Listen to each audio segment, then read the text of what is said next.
মঞ্চে আজ মাখনলাল সরকারকে শিলিগুড়ি নিবাসী শ্রী মাখনলাল সরকার শ্রদ্ধা জানান প্রধানমন্ত্রী মোদী।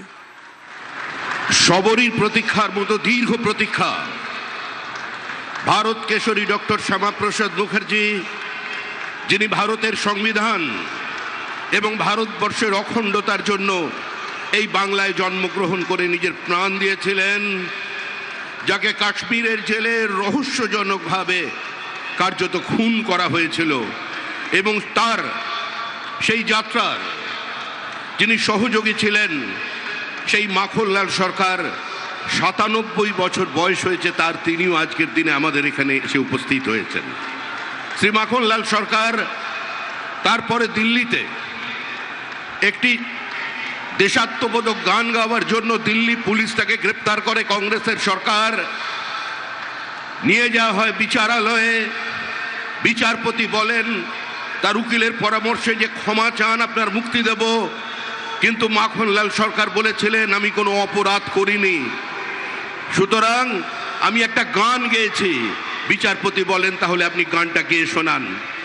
সেদিনের অপ্রাপ্তবয়স্ক মাখনলাল সরকার সেই গানটি গেয়ে শোনান, এবং তারপর বিচারপতি নির্দেশ দেয় দিল্লি পুলিশকে যে একে ফার্স্ট ক্লাস কামরা করে এর বাড়ি পর্যন্ত পৌঁছে দাও এবং ১০০ টাকা দাও রাস্তায় যাতায়াতের জন্য। আজকে সেই মাখনলাল সরকার আমাদের মধ্যে আছেন। শপথের পরেই রবি শরণ জোড়াসাঁকোরে মুখ্যমন্ত্রী শুভেন্দু অধিকারী, বিজেপির মহাশপথে কবিগুরুকে শ্রদ্ধা মুখ্যমন্ত্রী হওয়ার পর প্রথম সাংবাদিকদের মুখোমুখি, কবিগুরুকে প্রণাম করে পথ চলা শুরু মুখ্যমন্ত্রী। এবং তাকে ঘিরে যে উচ্ছ্বাস, এখানে যে জনসমাবেশ দেখা যাচ্ছে, প্রত্যেকের মুখে কিন্তু একটা বার্তা।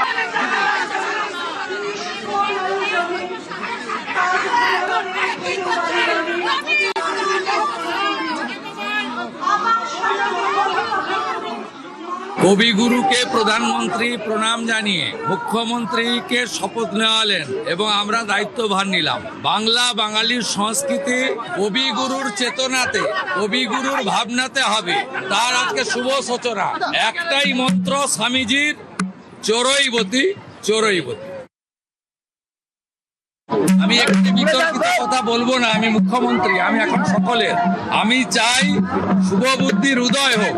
আমি শুধু বলবো যারা এখনো সমালোচনা করছেন তাদের চৈতন্য উদয় হোক। আসল বাংলার অনেক ক্ষতি হয়ে গেছে, শিক্ষা হারিয়ে গেছে, সংস্কৃতি ধ্বংস হয়ে গেছে। আমরা বাংলাটাকে নবনির্মাণ করি, অনেক দায়িত্ব। এখন এইসব রাজনৈতিক কচকচানি, একে অপরের সমালোচনার সময় নয়। যারা করতে চাইছে করুন, আমরা শুধু এগিয়ে যাব। আমরা করব জয়। বিবেকানন্দের কথায় চোরইবতী চোরইবতী। আমি শুভেন্দু অধিকারী ঈশ্বরের নামে শপথ করিতেছি যে